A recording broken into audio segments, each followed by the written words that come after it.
ಇನ್ನೂ ಅಭಿಬ್ರೋ ಇಬ್ರು ಬಂದಿಲ್ಲ, ಡ್ಯಾಡ್ ಕೂಡ ಬಂದಿಲ್ಲ. ಸಂಧ್ಯಾ ಖಂಡಿತ ಸಿಕ್ಕಿರಲ್ಲ.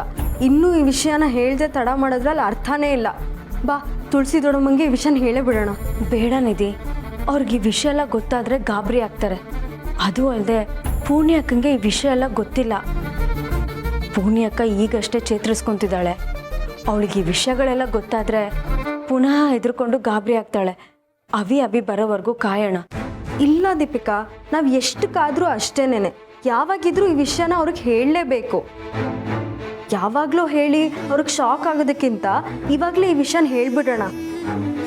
ನನಗೆ ಚೆನ್ನಾಗಿ ಗೊತ್ತು ಸಂಧ್ಯಾನ ಕಿಡ್ನಾಪ್ ಮಾಡಿಸಿರೋದು ಮಾಮೆ. ನಾನು ಇವಾಗಲೇ ಹೋಗಿ ದೊಡ್ಡಮ್ಮಂಗೆ ಇದನ್ನೆಲ್ಲ ಹೇಳ್ಬಿಡ್ತೀನಿ.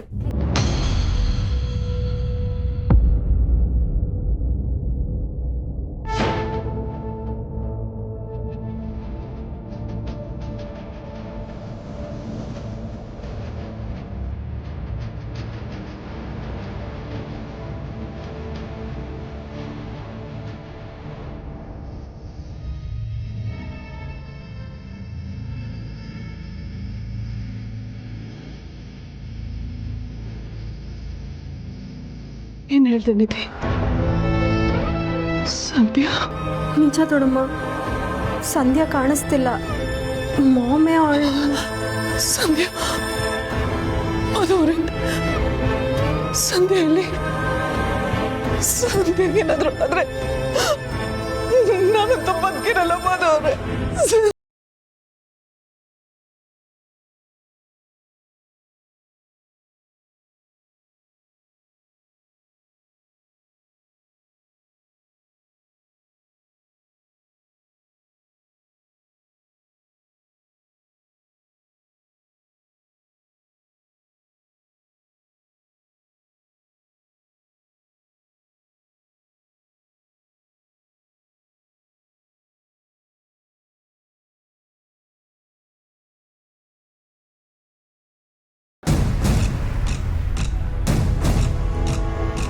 ನೀನಲ್ಲ, ನಾವು ಯಾರೇ ಹುಡುಕಿದ್ರೂ ಸಂಧ್ಯಾ ಈಗ ನಮ್ಮ ಕೈಗೆ ಸಿಗಲ್ಲ. ಏನು ಹೇಳ್ತಿದೀಯ ನೀನು ಮಹೇಶ? ಹೌದಣ್ಣ, ಸಂಧ್ಯಾ ನಮಗೆ ಸಿಗಬೇಕು ಅಂದರೆ ಇರೋದು ಒಂದೇ ದಾರಿ. ಅವಳು ಎಲ್ಲಿದ್ದಾಳೆ ಅನ್ನೋದನ್ನು. ಅಂದರೆ ಸಂಧ್ಯಾ ಕಿಡ್ನಾಪ್ ಆಗಿದೆ ಅಂತ ಇದ್ದೀರಾ ಡ್ಯಾಡ್? ಹೌದು, ನಾವು ಎಲ್ಲ ಕಡೆ ಹುಡುಕಿದ್ದಾಯ್ತು, ಎಲ್ಲೂ ಸಿಗಲಿಲ್ಲ. ಶಾರ್ವರಿ ಸಂಧ್ಯನ್ನ ಕಿಡ್ನಾಪ್ ಮಾಡಿದ್ದಾಳೆ. ಮಹೇಶ ಹೇಳ್ತಿರೋದು ನಿಜನೇ ಆಗಿದ್ರೆ ನಮಗೀಗ ಬೇರೆ ದಾರಿ ಯಾವುದಿದೆ?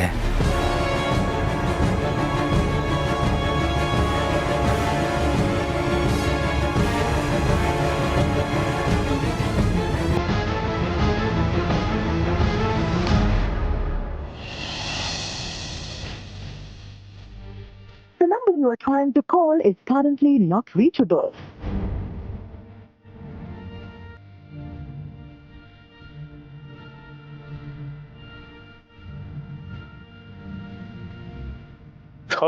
ಏನ್ ನಾಟ್ ರೀಚಬಲ್ ಬಾವ, ಸಮರ್, ಇಷ್ಟೊತ್ತಾಯ್ತು, ನನ್ನ ಸೊಸೆ ಮುದ್ದು ಬರಲೇ ಇಲ್ವಲ್ಲಪ್ಪ. ನನಗೆ ಯಾಕೋ ವಿಪರೀತ ದಿಗ್ಲಾಗ್ತಾ ಇದೆ.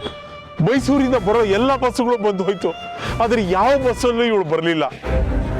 ಅಲ್ಲಪ್ಪ, ನನ್ನ ಸೊಸೆ ಮುದ್ದುಗೆ ಏನಾದ್ರೂ ಹೆಚ್ಚು ಕಮ್ಮಿ ಆಗ್ಬಿಟ್ರೆ ಏನೋ, ನಂಗೆ ತುಂಬಾ ಭಯ ಆಗ್ತಾ ಇದೆ ಕಣೋ. ಬಾವ ನೀವು ಸಮಾಧಾನ ಮಾಡ್ಕೊಳ್ಳಿ, ಹುಡ್ಕಣ, ಏನೂ ಆಗಲ್ಲ, ಸಿಗ್ತಾಳೆ. ಅಯ್ಯೋ, ಬರೋ ಹಾಗಿದ್ದಿದ್ರೆ ಇಷ್ಟೊತ್ತಿಗೆ ಬರ್ಬೇಕಾಗಿತ್ತಲ್ವೇನಪ್ಪ. 1/4 ಗಂಟೆಯಲ್ಲಿ ಬರ್ತೀನಿ ಇಂದೋಳು ಇಷ್ಟೊತ್ತಾದ್ರೂ ಬಂದಿಲ್ಲ ಅಂದ್ರೆ ಏನ್ ಅರ್ಥ? ನಾವ್ ಏನ್ ಅನ್ಕೋಬೇಕು? ಫೋನ್ ಬೇರೆ ನಾಟ್ ರೀಚಬಲ್ ಇದೆ. ನನಗ್ ಗೊತ್ತು ಇದೆಲ್ಲ ಶಾರ್ವರಿದೆ ಕೆಲಸ ಅಂತ. ಸಮರ್ಥ, ನನ್ನ ಸೊಸೆ ಮುದ್ದುಗೆ ಏನಾದ್ರೂ ಹೆಚ್ಚು ಕಮ್ಮಿ ಆದ್ರೆ ಮಾತ್ರ ನಾನು ಆ ಶಾರ್ವರಿನ ಸುಮ್ಮನೆ ಬಿಡೋದಿಲ್ಲ. ಏ ಭಗವಂತ, ಈ ರಾಕ್ಷಸರ ಕೊನೆಗಾಲ ಅನ್ನೋದೇ ಇಲ್ವಾ? ನಮ್ಮನ್ನು ಇಷ್ಟೊಂದು ಕಾಡಿಸ್ತಿದ್ದಾಳೆ, ಅವಳು ಕೊನೆ ಆಗೋವರೆಗೂ ನನಗೆ ನೆಮ್ಮದಿ ಇಲ್ಲ. ಪೊಲೀಸ್ನವ್ರಿಗೆ ವಿಷಯ ಮುಟ್ಸಿದ್ದೀನಿ, ನಾನು ಕೂಡ ಎಲ್ಲ ಕಡೆ ಹೋಗಿ ಹುಡುಕ್ತೀನಿ. ಅಯ್ಯೋ, ಇದೆಲ್ಲ ನನ್ನಿಂದಾನೇ ಆಗಿದ್ದು. ಇದಕ್ಕೆಲ್ಲದಕ್ಕೂ ನಾನೇ ಕಾರಣ. ನನ್ನ ಪಾಪಿ ಬುದ್ಧಿಯಿಂದ ಇವತ್ತು ಆ ಮಕ್ಕಳು ಅನುಭವಿಸೋ ಸ್ಥಿತಿಗೆ ಬಂದ್ಬಿಡ್ತಲ್ಲ. ಏನ್ ಹೇಳ್ತಾ ಇದ್ದೀರಾ ನೀವು? ಹೌದಪ್ಪ ಸಮರ್ಥ, ಅವಳು ಇಂಥ ರಕ್ತ ಪಿಶಾಚಿ ಅಂತ ಗೊತ್ತಿಲ್ಲದೆ ಒಂದು ಕಾಲದಲ್ಲಿ ಅವಳು ಹೇಳಿದ ಎಲ್ಲಾ ಕೆಲಸಗಳನ್ನು ಮಾಡಿದೆ.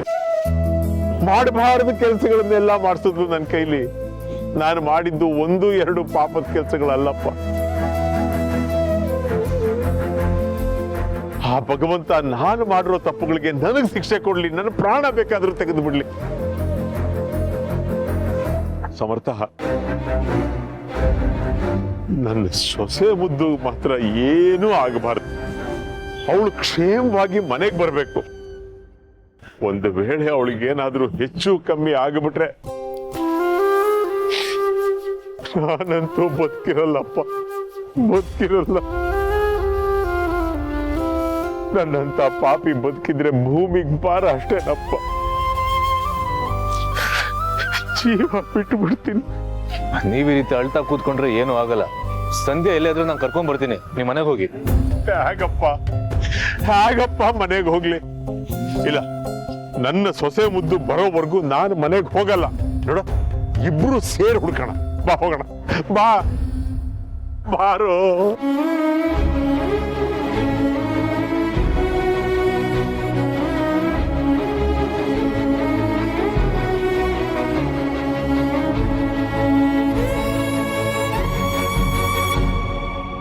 ಅಪ್ಪ ಅಮ್ಮನ ಆಶೀರ್ವಾದ ಇರೋವರೆಗೂ, ನಿಮ್ ಪ್ರೀತಿ ಪ್ರೋತ್ಸಾಹ ಇರೋವರೆಗೂ ನನ್ನ ತಂಗಿಗೆ ಏನೂ ಆಗಲ್ಲ.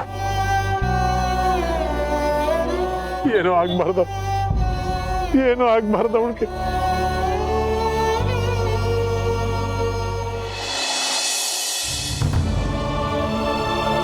ಸಂಧ್ಯಾ ಕಾಣಿಸ್ತಿಲ್ಲ. ನನಗಂತೂ ಏನು ಮಾಡೋದು ಅಂತಲೇ ಗೊತ್ತಾಗ್ತಿಲ್ಲ. ತುಳಸಿಯವರು ಅಳು ನಿಲ್ಲಿಸ್ತಾ ಇಲ್ಲ. ಪೂರ್ಣಿ ಅಷ್ಟೊಂದು ಭಯ ಪಟ್ಕೊಂಡಿದ್ದಾಳೆ. ನನಗಂತೂ ಹುಚ್ಚೆ ಹಿಡಿತಾ ಇದೆ. ಸಮಾಧಾನ ಮಾಡ್ಕೊಳ್ಳಿ ಅಪ್ಪ. ನೀವೇ ಈ ರೀತಿ ದುಃಖ ಪಟ್ಟರೆ ನಮ್ಮ ಗತಿ ಏನಾಗಬೇಕು? ಹೌದು ಡ್ಯಾಡ್, ನಮಗೂ ತುಂಬ ಟೆನ್ಷನ್ ಆಗ್ತಿದೆ. ಪ್ರತಿದಿನ ಹೆದರ್ಕೊಂಡೇ ಬದುಕಬೇಕಾಗಿದೆ. ಬದುಕೆ ನರಕ ಅನ್ನಿಸ್ತಿದೆ. ಅಂಥದ್ರಲ್ಲಿ ನೀವೇ ಹೀಗೆ ಹೆದರಿದ್ರೆ ಅಮ್ಮಂಗೆ ಯಾರು ಧೈರ್ಯ ಹೇಳ್ತಾರೆ? ಅಭಿ, ಅಮ್ಮ ಇಲ್ಲಿದ್ದಾರೆ. ಅಮ್ಮನೂ ಅದಕ್ಕೇನೋ ರೂಮಲ್ಲಿದ್ದಾರೆ. ತುಂಬ ನೊಂದ್ಕೊಂಡಿದ್ದಾರೆ, ಅಳ್ತಿದ್ದಾರೆ.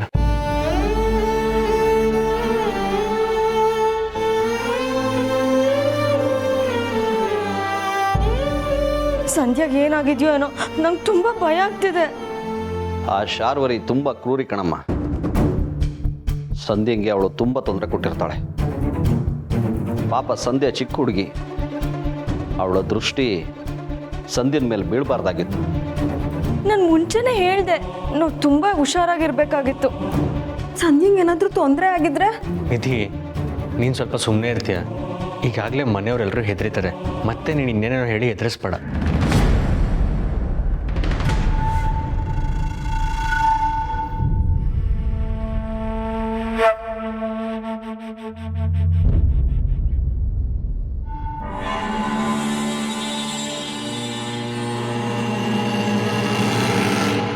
ಅಭಿ,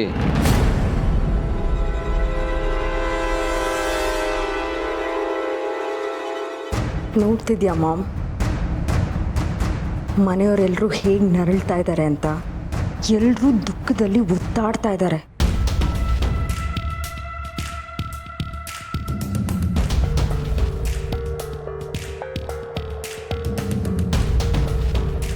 ನನಗಂತೂ ತುಂಬಾ ಖುಷಿ ಆಗ್ತಿದೆ.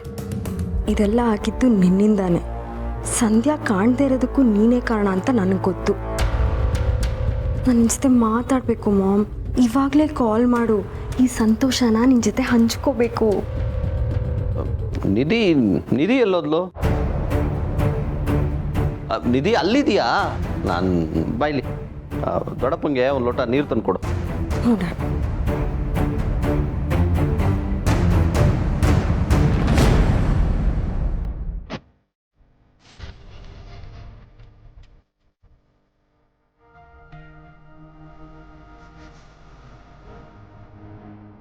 ಡ್ಯಾಡ್, ನಂಗೆ ಒಂಚೂರು ತಲೆನೋವ್ತಾ ಇದೆ. ನಾನು ಹೋಗಿ ರೆಸ್ಟ್ ಮಾಡ್ತೀನಿ.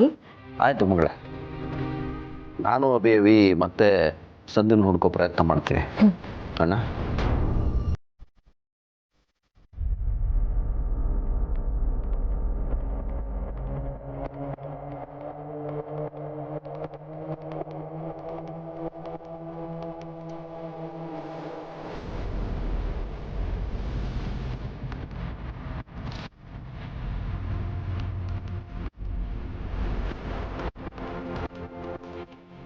ಮಾವ ನನಗಿದನ್ನೆಲ್ಲ ನೋಡೋಕ್ಕಾಗ್ತಾ ಇಲ್ಲ. ಆ ಶಾರ್ವರಿ ನಮ್ಮ ಮನೆ ನೆಮ್ಮದಿನೇ ಹಾಳು ಮಾಡಿಬಿಟ್ಲು.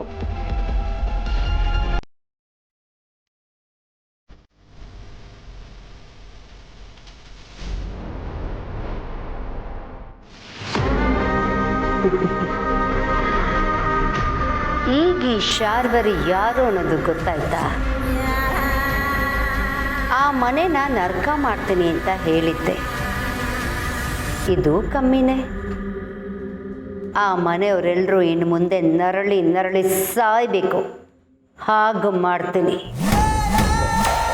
ಆ ಸಂಧ್ಯಾ ಅಂತೂ ನಿಮಗೆ ಜೀವಂತವಾಗಿ ಸಿಗಲ್ಲ.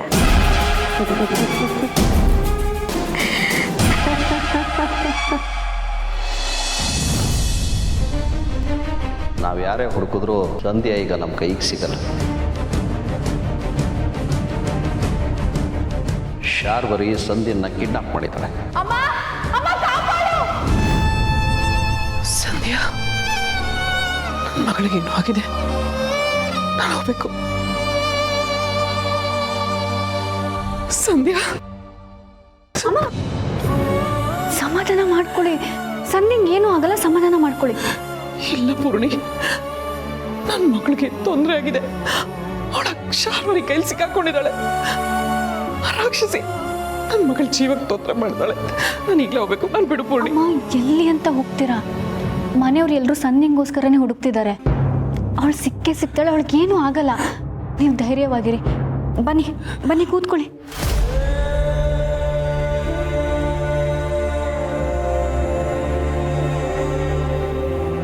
ಪೂರ್ಣಿ, ನಿನಗೆ ಯಾಕೆ ಅರ್ಥ ಆಗ್ತಾ ಇಲ್ಲ? ಸಂಧ್ಯಾ ನಾನು ಕಾಪಾಡಬೇಕು. ಅವಳು ನನ್ನನ್ನು ಎಷ್ಟು ನೆನಪು ಮಾಡ್ಕೋತಾ ಇದ್ದಾಳೋ ಏನೋ. ನನ್ನ ಕನಸಲ್ಲೆಲ್ಲ ಅವಳು ಬರ್ತಾ ಇದ್ದಾಳೆ. ಅಮ್ಮ ನನ್ನ ಕಾಪಾಡು, ಅಮ್ಮ ನನ್ನ ಕಾಪಾಡು ಅಂತ ಕೂಗ್ತಿದ್ದಾಳೆ. ಅಂಥದ್ರಲ್ಲಿ ನಾನು ಇಲ್ಲಿ ಹೇಗಿರಲಿ? ನಾನು ಹೋಗ್ಬೇಕು. ನಾನು ತಡಿಬೇಡ ಪೂರ್ಣಿ. ಅಮ್ಮ, ನೀವೇ ಯಾವಾಗಲೂ ಹೇಳ್ತಿದ್ರಿ ದೇವ್ರ ಮೇಲೆ ನಂಬಿಕೆ ಇಡಬೇಕು, ದೇವ್ರು ನಮ್ಮನ್ನ ಯಾವಾಗಲೂ ಕಾಯ್ತಿರ್ತಾನೆ, ನಮ್ಗೆ ರಕ್ಷೆ ಆಗಿರ್ತಾನೆ ಅಂತ. ದೇವ್ರಿದಾನಮ್ಮ. ಇದೆಲ್ಲ ನಮಗಾಗ್ತಿರೋ ಪರೀಕ್ಷೆ ಅಷ್ಟೇ. ಸಂಧ್ಯಂಗೆ ಏನೂ ಆಗಲ್ಲ, ಧೈರ್ಯ ತಗೊಳ್ಳಿ. ದೇವ್ರೆ, ಯಾಕೆ ಇಷ್ಟು ಕಷ್ಟಗಳನ್ನ ಕೊಡ್ತಾ ಇದೆಯಾ? ಏನೇ ಪರೀಕ್ಷೆಗಳಿದ್ರು, ಏನೇ ತೊಂದರೆಗಳಿದ್ರು ಅದೆಲ್ಲ ನನಗೆ ಕೊಡು. ನನ್ನ ಮಗಳಿಗೆ ಯಾವ ತೊಂದರೆಗಳು ಆಗದೆ ಇದ್ದಂಗೆ ನೋಡ್ಕೊ. ಏನಮ್ಮ ಇದು? ನೀವೇ ಹೀಗೆ ಅಳ್ತಾ ಕೂತ್ಬಿಟ್ರೆ ಮನೆಯವ್ರು ಎಲ್ರಿಗೂ ಧೈರ್ಯ ಹೇಳೋದು ಯಾರು? ನೀವು ಆಡೋ ಒಂದೊಂದು ಮಾತು ಈ ಮನೆಯವ್ರಿಗೆ ಧೈರ್ಯ ಕೊಡುತ್ತೆ, ಸ್ಫೂರ್ತಿ ತುಂಬುತ್ತೆ. ಅದರಲ್ಲಿ ನೀವೇ ಹೀಗೆ ನೊಂದ್ಕೊಂಡ್ಬಿಟ್ರೆ ಮನೆಯವ್ರು ಎಲ್ಲರೂ ದುಃಖದಲ್ಲಿ ಮುಳುಗ್ಬಿಡ್ತಾರಮ್ಮ. ಪ್ಲೀಸ್ ಅಮ್ಮ, ಧೈರ್ಯ ತಂದ್ಕೊಳ್ಳಿ.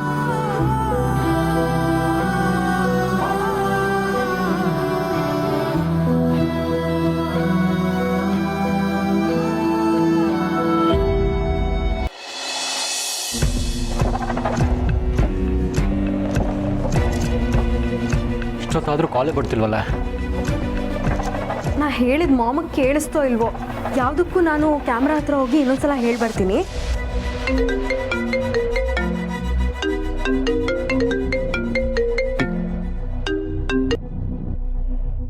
ಮಾಮ್, ನನಗಂತೂ ತುಂಬಾನೇ ಖುಷಿ ಆಗ್ತಿದೆ. ಎಲ್ಲ ನೀನು ಅಂದ್ಕೊಂಡಂಗೆ ಆಗ್ತಿದೆ. ಮನೇಲಿ ಎಲ್ಲರೂ ಭಯದಿಂದ ನಡುಕ್ತಾ ಇದ್ದಾರೆ. ಯಾರ ಮುಖದಲ್ಲೂ ನಗುನೇ ಇಲ್ಲ. ಅಲ್ಲ, ನಗು ಇರಲಿ, ಎಲ್ರ ಮುಖದಲ್ಲೂ ಭಯ ಎದ್ದು ಕಾಣ್ತಿದೆ.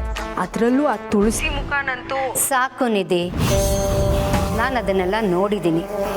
ನಾನು ನೋಡಿರೋದನ್ನೇ ಮತ್ತೆ ನೋಡೋ ಅವಶ್ಯಕತೆ ಇಲ್ಲ ಅಲ್ವಾ? ಅಲ್ಲ ಮಾಮ್, ನನಗೆ ಆಗ್ತಿರೋ ಖುಷಿ ಬಗ್ಗೆ ಹೇಳ್ಕೊತಾ ಇದ್ದೀನಿ ಅಷ್ಟೇ. ನಾವು ಇದಕ್ಕೋಸ್ಕರ ತಾನೇ ಕಾದಿದ್ದು. ಅದಿರಲಿ, ನಾನೀಗ ನಿನ್ನ ಹತ್ರ ಮುಖ್ಯವಾದ ವಿಷಯ ಮಾತಾಡಬೇಕು. ನಾನು ಮಾಧವನ್ ರೂಮಲ್ಲಿ ಇಟ್ಟಿದ್ದ ಕ್ಯಾಮ್ರಾ ವರ್ಕ್ ಆಗ್ತಿಲ್ಲ. ಅದನ್ನು ನೀನು ಚೆಕ್ ಮಾಡಬೇಕು. ಸರಿ ಮಾಮ್, ಚೆಕ್ ಮಾಡ್ತೀನಿ.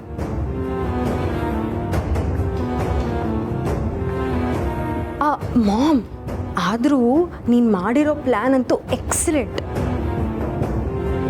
ನೀನು ಬೀಸಿರೋ ಗಾಳಕ್ಕೆ ಆ ಸಂಧ್ಯಾ ಸರಿಯಾಗಿ ಸಿಕ್ಕಾಕೊಂಡಿದ್ದಾಳೆ. ಅಷ್ಟಕ್ಕೂ ಆ ಸಂಧ್ಯಾನ ಎಲ್ಲಿ ಬಚ್ಚಿಟ್ಟಿದ್ಯಾ ಮಾಮ್? ಅವಳು ಹೇಗಿದ್ದಾಳೆ? ಅವಳಿಗೇನಾದರೂ ಮಾಡಿದ್ಯಾ?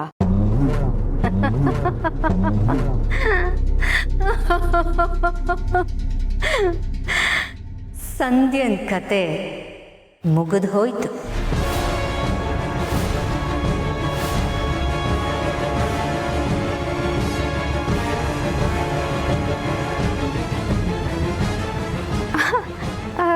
ಏನು ಹೇಳ್ತಿದ್ಯಾ ಮಾಮ್? ಸಂಧ್ಯಾ ಬದುಕಿಲ್ವಾ? ಅರೆ ನನ್ನ ಮಾತನ್ನ ನೀನು ತಪ್ಪಾಗಿ ಅರ್ಥ ಮಾಡ್ಕೋತಿದ್ಯಾ. ಅವಳನ್ನ ಅಷ್ಟು ಸುಲಭವಾಗಿ ಸಾಯಿಸಲ್ಲ ನಾನು. ಅವಳಿಲ್ಲ ಅಂತ ಗೊತ್ತಾಗಿ ಮನೆಯವರೆಲ್ಲರೂ ನರಳೋದನ್ನ ನಾನು ನೋಡ್ಬೇಕು. ಸಂಧ್ಯಾ ಕತೆ ಮುಗೀತು ಅಂದರೆ ಅರ್ಥ ನನ್ನ ಮುಷ್ಟಿಗೆ ಸಿಕ್ಕಿದ್ಮೇಲೆ ಅವಳ ಕತೆ ಮುಗೀತು ಅಂತಾನೆ. ಅದಕ್ಕೆ ಹಾಗೆ ಹೇಳಿದ್ದು.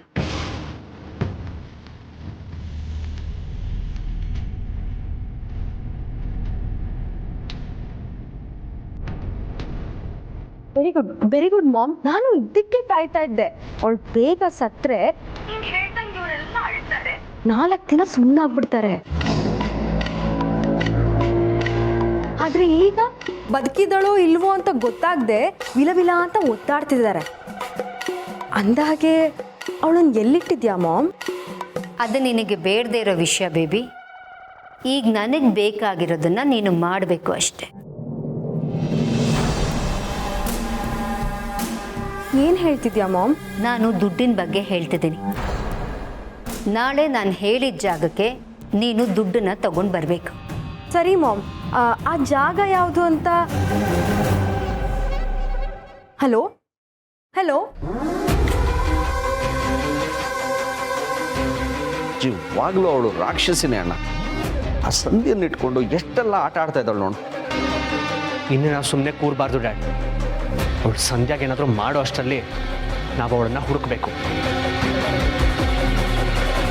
ನಾವು ತಾಳ್ಮೆಯಿಂದ ಇರೋಣ ಬೇ. ಅವಳು ಹೇಳಿರೋ ಹಾಗೆ ಸದ್ಯಕ್ಕೆ ಸಂಧ್ಯಂಗೆ ಅವಳು ಏನೂ ಮಾಡಲ್ಲ. ನಮಗಿರೋದು ಅಷ್ಟೇ ಟೈಮ್. ಅಷ್ಟು ಟೈಮಲ್ಲಿ ನಾವು ಏನು ಮಾಡಬೇಕಂತ ಯೋಚನೆ ಮಾಡಬೇಕು.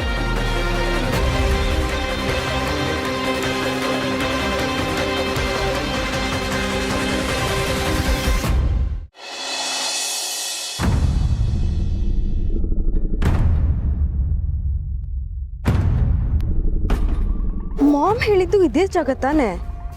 ಹ್ಞೂ ಕರೆಕ್ಟ್, ಇದೇ ಜಾಗನೇ. ಅವಳು ಹೇಳಿದ ಟೈಮ್ಗೆ ಬಂದಿದ್ದೀನಿ.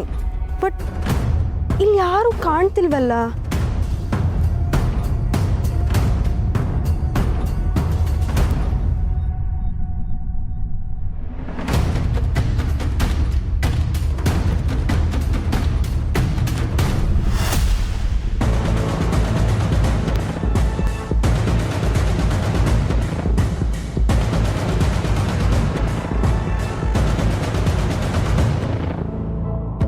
ವೇಟ್, ಇವರೇ ಏನಾದರೂ ಮಾಮ್ ಕಡೆಯವರಾಗಿರ್ಬೋದಾ? ಇರ್ಲಿ, ಮಾಮ್ ಫೋನ್ ಮಾಡಲಿ, ಅವಳನ್ನೇ ಕೇಳ್ತೀನಿ. Hello ma'am. ನಿಧಿ, ಎಲ್ಲಿದ್ಯಾ ನೀನು? ನಾನು ಹೇಳಿದ ಜಾಗಕ್ಕೆ ಬಂದಿದ್ಯಾ ತಾನೇ? ಏನು ಹೇಳ್ತಿದ್ಯಾ ಮಾಮ್ ನೀನು? ಈಗ ತಾನೇ ನಿನ್ನ ಕಡೆಯವ್ರು ಬಂದು ದುಡ್ಡನ್ನ ತಗೊಂಡು ಹೋದ್ರಲ್ಲ.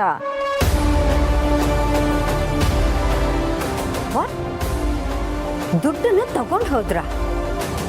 ಏನ್ ಹೇಳ್ತಿದ್ಯಾ ನಿಧಿ ನೀನು? ಹೌದು ಮಾಮ್, ಯಾರೋ ಇಬ್ರು ಬೈಕಲ್ಲಿ ಬಂದು ದುಡ್ಡನ್ನ ತಗೊಂಡು ಹೋದ್ರು. ಯಾರವರು? ಏನ್ ಮಾಮ್ ಹೀಗೆ ಕೇಳ್ತಿದ್ಯಾ? ಅವ್ರಿಬ್ರು ನಿನ್ ಕಡೆಯವ್ರು ತಾನೆ? ನನ್ನ ಕಡೆಯವ್ರು ಆಗೋಕ್ ಸಾಧ್ಯನೇ ಇಲ್ಲ ನಿಧಿ.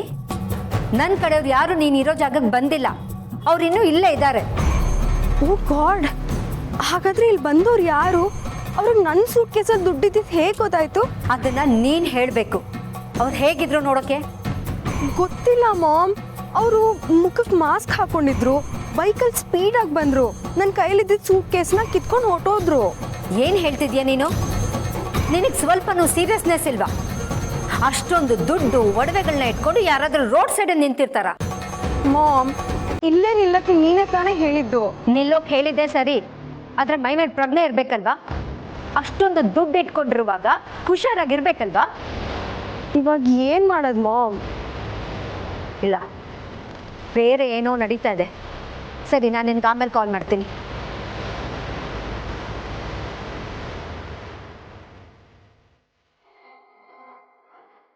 ಅಷ್ಟೊಂದು ದುಡ್ಡನ್ನ ಯಾರು ಕದ್ದಿರ್ಬೋದು?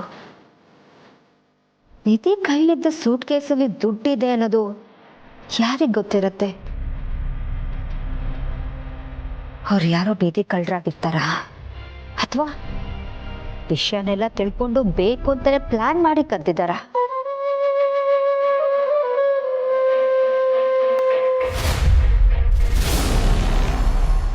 ಕೈಗೆ ಬಂದಿದ್ದ ದುಡ್ಡು ಕೈ ತಪ್ಪು ಹೋಯ್ತಲ್ಲ.